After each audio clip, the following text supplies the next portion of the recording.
Well, a new movie on the fight against human trafficking in Latin America enjoyed a strong first day at the box office. Sound of Freedom topped $10 million in pre-sold box office tickets. The film tells the real-life story of a former government agent who devotes his life to saving the lives of children from human traffickers. Catholic producer Eduardo Verastegui told EWTN News Nightly that his faith played a prominent role in his work on the film, and he also asked the Holy Father to pray for the project's success.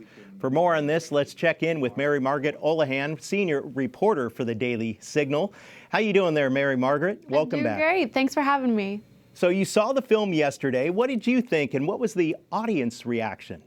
Yes, so I went to see this film with the older half of my family. Not a film for children, but a very good film for adults. It tells the story of Tim Ballard, who chases down these child sex traffickers or pedophiles, and he's trying to save one little girl in particular, whose brother he also saved, and her brother asked him to find his sister. It's a beautiful film showing Jim Caviezel playing Tim Ballard, trying to find these children. And Jim Caviezel, I had the pleasure of interviewing him and Eduardo, and we talked about how this is such a huge crisis, and this is a film that can help shine a light on this child sex trafficking crisis and help other people to become aware of it. And Caviezel said to me, and he also said in the movie, that God's children are not for sale. Very, very powerful message. Amen to that. And if the film actually continues its success, then what might this signal for Hollywood and even the smaller movie studios? Well, it's a nuanced signal because, for starters, this is a message saying we need to pay attention to child sex trafficking. Something must be done. It's not one of those things that you can just shrug off and move on with your day. When you watch this story and see all these little children being abused in this manner, it's very tastefully shown, but it also gives you a good idea of the horrors that these children endure. It makes you realize that something must be done. But on the flip side, Caviezel said in our interview with the Daily Signal, and I'm sure he said to others, we know that there are many people in Hollywood who are still actively involved in this kind of thing.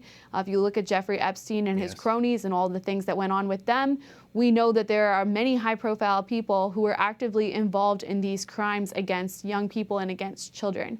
And so it's a double-edged sword here of we must pay attention to this issue and we must hold the people who are causing it to continue to occur accountable. And switching gears now, we know that the U.S. Supreme Court ended its term late last week, and now Democrats, they're really stepping up on the attack. The Washington Examiner reported that Representative Adam Schiff emailed supporters recently saying that he wants to expand, unpack, and also reform the nation's highest court. Meanwhile, other Democrats are also calling for more justices to be added to the U.S. Supreme Court. What do you make of all this? Well, they do this every time there's a ruling that they don't agree with. I mean, last summer we saw Roe v. Wade was overturned. Not only were all these pro-abortion protesters and lawmakers, Democrats largely, saying that we needed to pack the court following this decision, they were saying it before the decision as well. They are not comfortable with such decisions.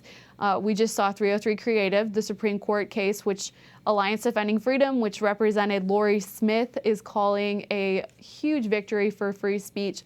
Lori Smith wanted to create in accord with her religious beliefs. She believes that marriage should be between a man and a woman. And under Colorado's discrimination laws, Lori wasn't going to be able to even say on her website that she wanted to create websites for traditional marriages. She could have been prosecuted just for saying that, let alone declining to create a website for a same-sex couple.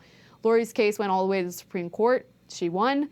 And now we have activists and advocates and lawmakers trying to say that the court's decision was illegitimate, trying to portray Lori as somehow someone that went to the court trying to stir up trouble where there was none, when in fact that this was a case about free speech.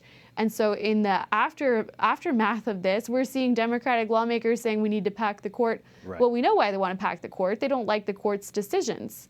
And the court's decisions are based on the Constitution and based on law, and they don't like that. Not liking the outcomes, and they want to change the rules. Well, quickly, what other stories are you following out there?